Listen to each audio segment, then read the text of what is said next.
Assalamualaikum warahmatullahi wabarakatuh. Waalaikumsalam warahmatullahi wabarakatuh. Sebelumnya saya ucapkan terima kasih kepada teman-teman yang sudah menyempatkan waktunya untuk mengikuti kegiatan konseling hari ini. Sebelum memulai kegiatan, alangkah baiknya kita melakukan doa terlebih dahulu agar konseling yang kita lakukan bisa berjalan dengan lancar, efektif, dan bermanfaat bagi kita semua. Berdoa dimulai.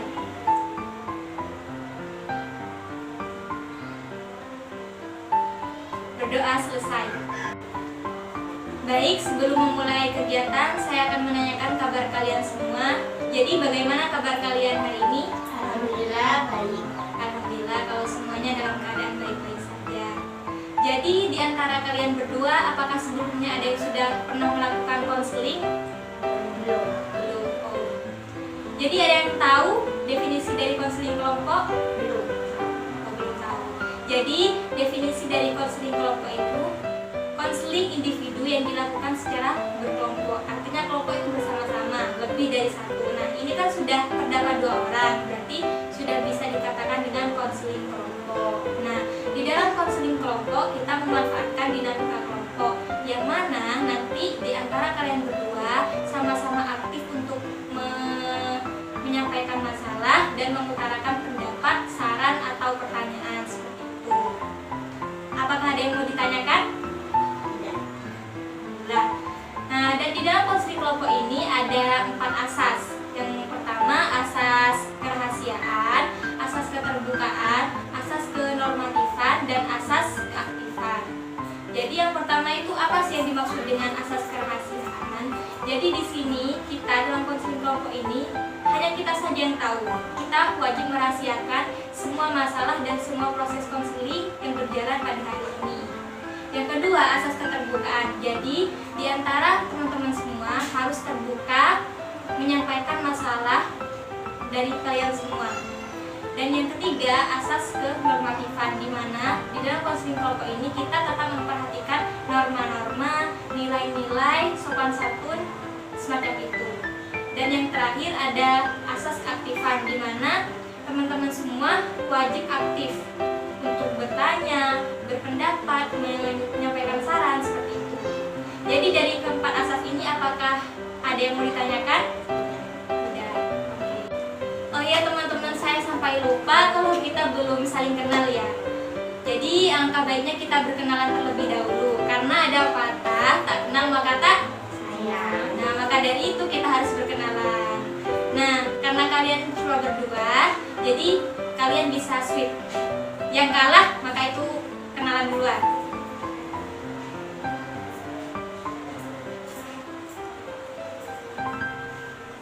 Nah, dimulai dari Mbak yang kiri.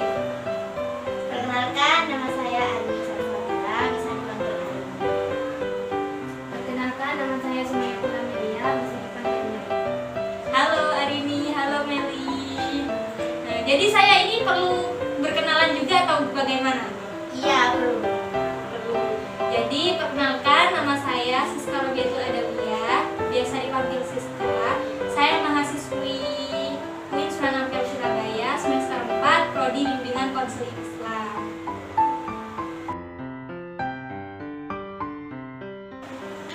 Baik, saya akan mempertegas lagi maksud dan tujuan dari konseling kelompok ini. Jadi di sini kita akan menyelesaikan suatu masalah yang akan dilaksanakan dan diselesaikan secara bersama-sama.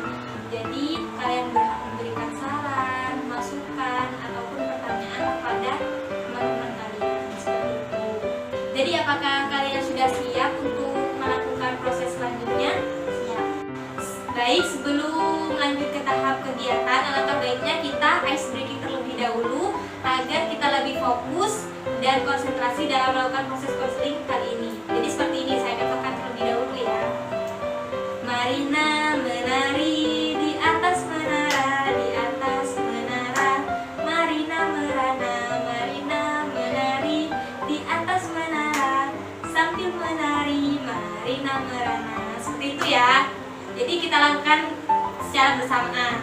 Dari pelan, cepat, dan lebih cepat seperti itu ya. Ayo, 1, 2, 3. Marina menari di atas menara.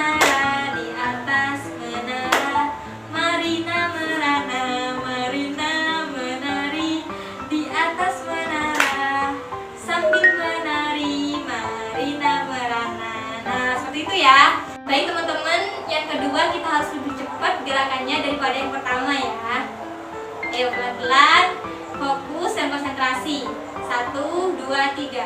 Marina menari di atas menara, di atas menara. Marina merana, Marina menari di atas menara. Sambil menari, Marina merana. Oke, bagus. Baik teman-teman, terima kasih sudah bersemangat dan konsentrasi dalam mengikuti kegiatan counseling kali ini. Tahap selanjutnya adalah tahap kegiatan. Jadi masing-masing di antara kalian mengemukakan masalah yang sedang kalian hadapi. Mungkin bisa dimulai dari hari ini. Salah saya Kak tidak bisa menolak teman. Oh, jadi hari ini tidak bisa menolak ajakan teman seperti itu ya. Kalau Meli gimana? Masalah saya tidak bisa bertanya malu bertanya. Oh, malu bertanya di kelas. Baik teman-teman, jadi kita sepakati dulu nih masalah siapa yang akan kita bahas. Masalah dari Melika atau dari Arini? Dari Arini saja. Oh, Arini. Gimana Arini, apakah setuju jika masalahnya kita bahas kali ini? Iya. Mungkin Arini bisa memaparkan lebih detail gimana permasalahannya. Jadi gini Kak, saya tuh punya teman dekat gitu Kak. Tuh sering banget ngajak saya jalan keluar ke mall gitu. Saya senang, pertamanya senang, happy gitu Kak. Mungkin bisa refreshing ya kalau seperti itu. Ya buat refreshing gitu, biar tidak stres lama-lama di rumah. Iya, benar banget. Tapi lama-kelamaan dia ngajak saya tuh bukan dalam waktu yang panjang, 2 bulan, 2 minggu sekali Kakak gitu. Iya. Tapi dia seminggu 2 kali, seminggu 3 kali. Walah, dia ketagihan seperti itu ya. Jadi ngajak kamu tuh dalam waktu yang dekat, kayak seminggu sekali ke mall. Padahal kan itu dalam waktu yang dekat, setidaknya lah dalam jangka yang jauh gitu ya, kayak 1 bulan sekali lah, 2 bulan sekali. Seperti itu kan kemauan hari ini. Iya. Terus Saya tuh mau menolak, tapi gimana? Soalnya saya tuh punya alasan sendiri gitu, membuang waktu saya gitu. Karena saya punya pekerjaan yang sudah bukan di rumah seperti itu, menghabiskan uang juga gitu. pastinya. Oh iya. Terus saya mau menolak tuh gimana gitu, mau bicara gitu, gak enak tapi saya ada ditemenin nanti gitu. Atau dijauhin sama temennya kayak gitu ya. Ya, oke. Jadi permasalahan dari Arini ini bisa disimpulkan kalau Arini tidak bisa berkata tidak pada temennya gitu ya, tidak bisa nolak karena faktornya itu takut dijauhin sama temen, nggak bisa lagi temenan sama dia. Intinya tuh silaturahmi kalian terputus kayak gitu kan ya, takutnya kayak gitu. Oke, jadi seperti itu ya permasalahan dari Arini. Nah, Meli, apakah punya tanggapan atau pertanyaan kepada Arini? Arini, apakah pemikiran kamu saat ini itu kenyataan apa masih angan-angan? Angan-angan aja sih. Apakah kamu sudah pernah bilang ke teman kamu tentang masalah ini? Belum juga sih, aku takut mau bilang enggak gitu. Jadi seperti itu.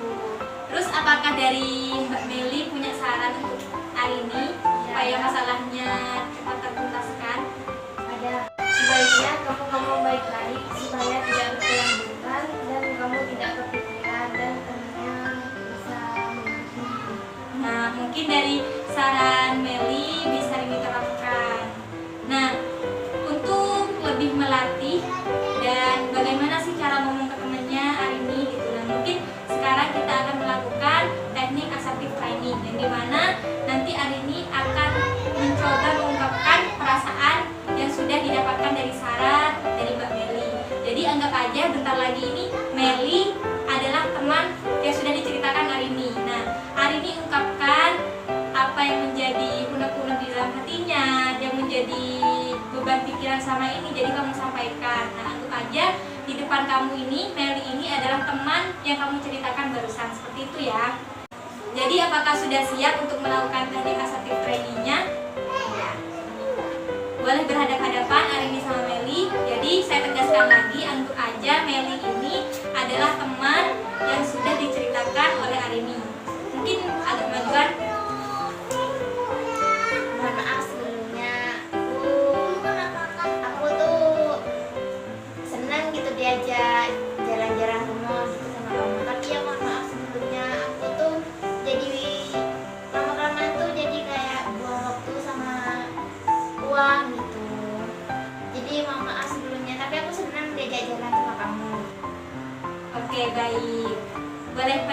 lagi? Jadi dapat disimpulkan bahwasannya semua permasalahan yang sedang Arini hadapi itu hanya berdasarkan pada pemikiran dan angan-angan saja, belum Arini bilang kepada temannya. Jadi semua masalah Arini sebenarnya bisa diselesaikan dengan cara baik-baik, dengan komunikasi yang sehat kepada temannya. Jadi Arini bisa terapkan teknik assertive training tadi itu ya untuk mengungkapkan kepada temannya seperti itu. Jadi biar masalah yang Arini hadapi gak berkelanjutan, supaya Arini lebih tenang juga, temannya juga mengerti apa sih yang menjadi masalah Arini. Kok sampai dia kayak gak enak hati sama aku, biar si temen juga gak merasa kepikiran apa ada yang salah dari si dia, jadi kan gak membebani pikiran temen juga gitu. Jadi ya seperti itu, bisa menerapkan teknik assertive training. Alhamdulillah teman-teman, konseling kelompok kita hari ini alhamdulillah sudah selesai. Masalah dari hari ini insya Allah sudah dapat diterima dan dapat diselesaikan.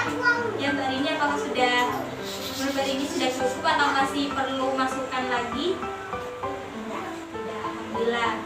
Jadi saya ingin bertanya sebelum mengakhiri konseling kelompok kali ini, bagaimana perasaan hari ini setelah mengikuti kegiatan konseling kelompok ini? Lebih baik dari sebelumnya. Lebih baik, alhamdulillah. Kalau Meli? Senang bisa mengetahui tentang konseling. Alhamdulillah juga. Dan apa sih pengetahuan yang kalian dapat dari konseling ini? Bisa dimulai dari Meli?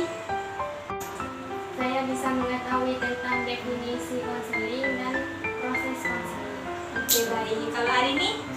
Saya bisa mengetahui teknik assertive training yang bisa membantu menyelesaikan masalah saya. Oke, alhamdulillah. Gitu. Jadi, apa nih tindak lanjut dari Mbak Arini dalam menanggapi masalahnya? Saya akan bicara langsung kepada teman saya dan menerapkan teknik assertive training yang saya pelajari. Oke, baik. Alhamdulillah sekali ya. Jadi, sebelum kita akhiri konseling kali ini, gimana kalau kita ice breaking lagi? Kan ini perpisahan nih, bentar lagi kan udah selesai, bentar lagi konseling ini. Jadi biar lebih seru kita main Marina lagi ya. Saya praktekkan lagi nih. Marina menari di atas menara, di atas menara. Marina merana, Marina menari di atas menara. Sambil menari, Marina merana. Masih ingat kan ya? Ayo kita mulai. 1, 2, 3. Marina menari di atas menara, di atas menara. Marina merana, Marina menari di atas menara. Sambil menari, Marina menari. Oke, makasih semuanya. Sebelumnya saya ucapkan terima kasih kepada teman-teman yang sudah sangat antusias dalam mengikuti kegiatan konseling kelompok kali ini. Saya sangat-sangat berterima kasih. Jadi sebelum kita tutup konseling kali ini, alangkah baiknya kita berdoa terlebih dahulu agar konseling yang kita lakukan dapat diterima dalam kehidupan kita sehari-hari dan kalian semua bisa menerapkannya dalam kehidupan sehari-hari kalian. Berdoa dimulai.